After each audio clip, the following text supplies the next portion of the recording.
Hello, this is Brian. Today is Tuesday, June 28th, 2022. I'm here in beautiful San Diego, California. I am in northern part of Tecolote Canyon in the Clairemont neighborhood of San Diego. Time for a spotlight on Shrubs video today. Another one of my long-awaited videos. Today, I want to finally spotlight a plant I've been pointing out quite a bit since I moved back from Orange County, down here to San Diego County, the coast Cholla. This is Cylindropuntia prolifera. It is a medium-sized, sometimes quite tall cactus in the, what else? The Cactus family, the Cactaceae. So, this plant has a fairly small distribution, mostly in coastal Southern California. I don't know exactly how far north it goes, but I do believe it might go up in maybe near Santa Barbara County, but I'll have to check into that. I think it goes up to near Santa Barbara County, but I will research that and note that in the description. And it's usually found near the coast. Sometimes right by the immediate shoreline, and sometimes into the local coastal foothills. I've seen it in Orange County as close as right by Huntington Beach, and I've seen it as far inland as the city of Orange in Santiago Oaks Regional Park, which is about 15 or so miles inland. So it's not a super far inland plant. It's a very low elevation plant. I haven't seen it much maybe above 1,000, maybe 1,500 feet. So it's a really low elevation plant. When you're in the coastal areas, it's not really super similar to any other plant species that we have. It is slightly similar, not super similar, but slightly similar to Cylindropuntia prolifera, which is the cane or snake cholla, and the upright versions of that are variety parkery, and the slithering ground hugging forms are variety californica, called snake cholla. And they have much longer stems. Much longer stems than this. And they're usually a little bit lighter green in color. The coast cholla is a lot bushier, a lot more densely branched than the snake or cane cholla. So this is a lot more densely branched and shrubbier than Cylindropuntia californica. And there are no specimens around here I could show you of Cylindropuntia californica. I haven't seen them in this area of San Diego, at least not yet. They do exist in San Diego, and I'm sure in time there will be a spotlight video when I come across that. So, Cylindropuntia californica can grow a little bit taller than you. You can grow up to maybe about 6-7 feet tall sometimes.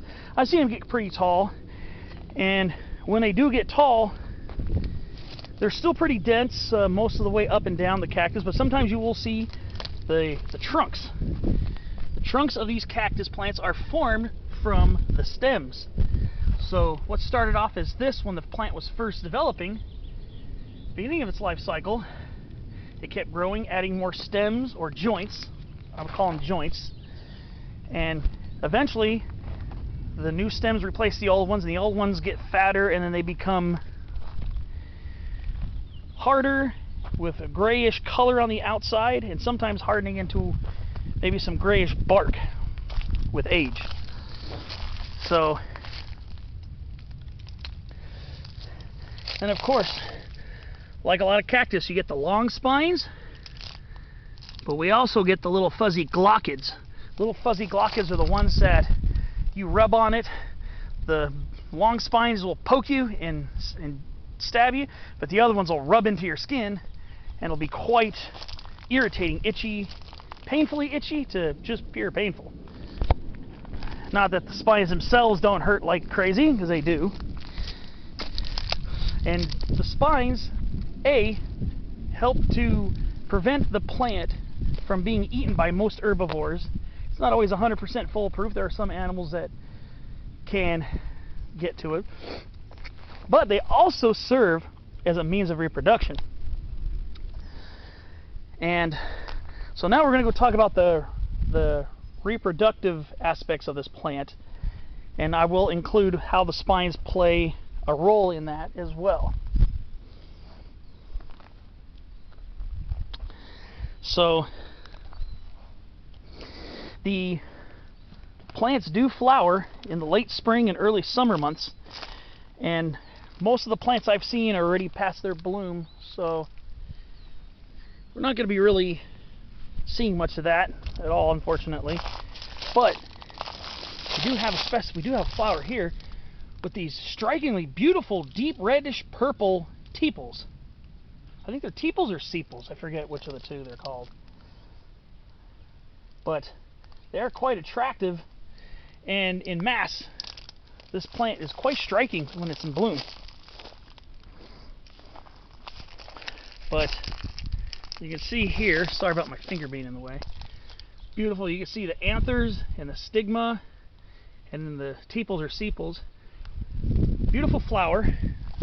That's why today was time to do the spotlight, because I was able to find one close to me that which still had a flower or two on it. So quite a beautiful plant. It's in bloom. And then after the blooms are done, then they become these little berry-shaped fruit, as you see here. Little berry-like fruit. Now, these are related to prickly pears. Prickly pears are in the genus Opuntia. These are Cylindropuntia. They are fairly closely related. However, unlike Opuntia, the prickly pear cactus, these fruits don't get very fleshy, and they're not really edible. So I wouldn't bother trying to eat them. Plus, they probably, for the most part, I don't see them ever really ripening. Here's the thing, and this is how we're going to segue into the more of the reproductive aspects and how the spines will come into play. Now, as you can see them developing. So these did flower this year, but what's going to happen is a lot of these are not going to ripen. What's going to happen is they're going to stay green and eventually become their own joints or stems. So a lot of times they will abort ripening and just become more stem segments of the plant. And like the rest of the stems, the original flowers are also spiny. So a lot of times these plants will not produce viable seed. It's quite rare that they do. They do not produce viable seed very often. So what happens is they usually use an asexual means of reproduction. So sometimes, an animal will rush by and brush up against it, and a piece of the stem or joint will break off into their fur, get carried a little way, and eventually drop off onto the soil. And what will happen is the plant will take root and start a new plant. So most of the chollas in this area, if not all of them, are probably clones of one another. As you can see here, here's an example of what I'm talking about. You can see this piece here broke off, fell on the ground. You see these two upright stems. This one has already taken root. It's becoming a new plant, but it's genetically identical to this one here. So that is their primary means of reproduction, is asexual. A piece of the plant breaks off, whether it's a little tiny stem or a whole branch, it'll take root into the soil and become a genetical clone of the plant from which the stem broke off. And it'll eventually, with age, become another one of these thick-forming cactus plants. So we're going to go uphill a little bit. There are quite a few here in Tecolote Canyon. And that's how primarily the genus Cylindropuntia establishes itself, is by plant material breaking off and rooting elsewhere. So I'm pretty sure this guy has the same DNA makeup as this. Here's another prime example. Look at all of the old fruit pieces on the ground.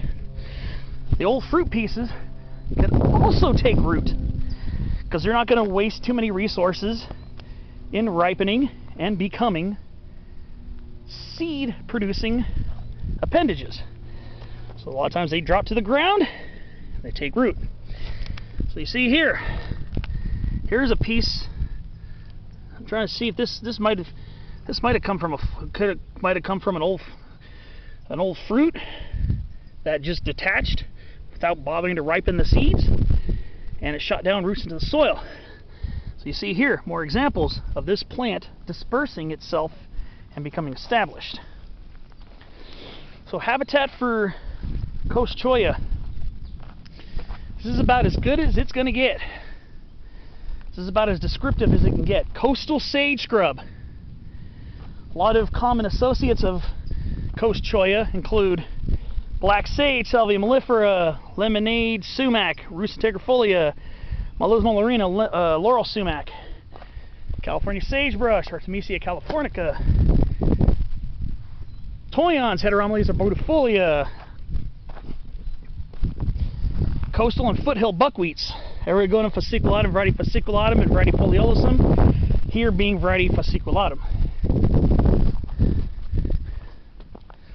So they love growing in these canyons, a lot of times on slopey ground. Not always a requirement, but they tend to proliferate. Sorry, it sounds like a pun, but they are proliferous plants. They break off pieces break off, fall down the hill, take root in another spot. And in these canyons, they tend to prefer the coastal sage scrub. You might occasionally find it in sunny openings in chaparral, and sometimes in sunny openings in woodland, but for the most part, sunny south-facing slopes. This is definitely a south-facing slope right here. They love being out in full sun. They thrive in the heat. I don't think they have an extremely high cold tolerance due to their range, so they're not going to be like the chollas in Joshua Tree National Park and survive being buried under occasional snowdrifts. But there you have it, the beautiful coast cholla, Cylindropuntia prolifera. Check out my video on my prickly-pear, my coast prickly-pear video from 2021 in Fullerton for a comparison, because they are related. They are related. The only difference is Cylindropuntia, cylindrical stems, Cylindropuntia. The prickly pears, flat, usually rounded or oval stems, Opuntia. And another common plant, sometimes found on these slopes, Dudleya pulverulenta, chalk dudley. Here in the beautiful coastal sage scrub of San Diego, an endangered habitat. The cactus also provides a home for the cactus wren. So if you see thickets of coast cholla, try to be careful and not overly disturb them, because the cactus wren is an endangered species of bird, and we don't want to ruin its habitat. Please notice me, I'm not thrashing around and stuff, but there you have it, Cylindropuntia prolifera, the coast cholla from San Diego. It's a spotlight on shrubs with Brian. I hope you enjoyed watching this video. I surely enjoyed filming it from this beautiful canyon in San Diego. Top it off, there's a prickly pear right there. Looks like Opuntia or a Cholla. So now you can see the difference between Cylindropuntia and Opuntia. Thanks for watching. I'll see you on my next spotlight.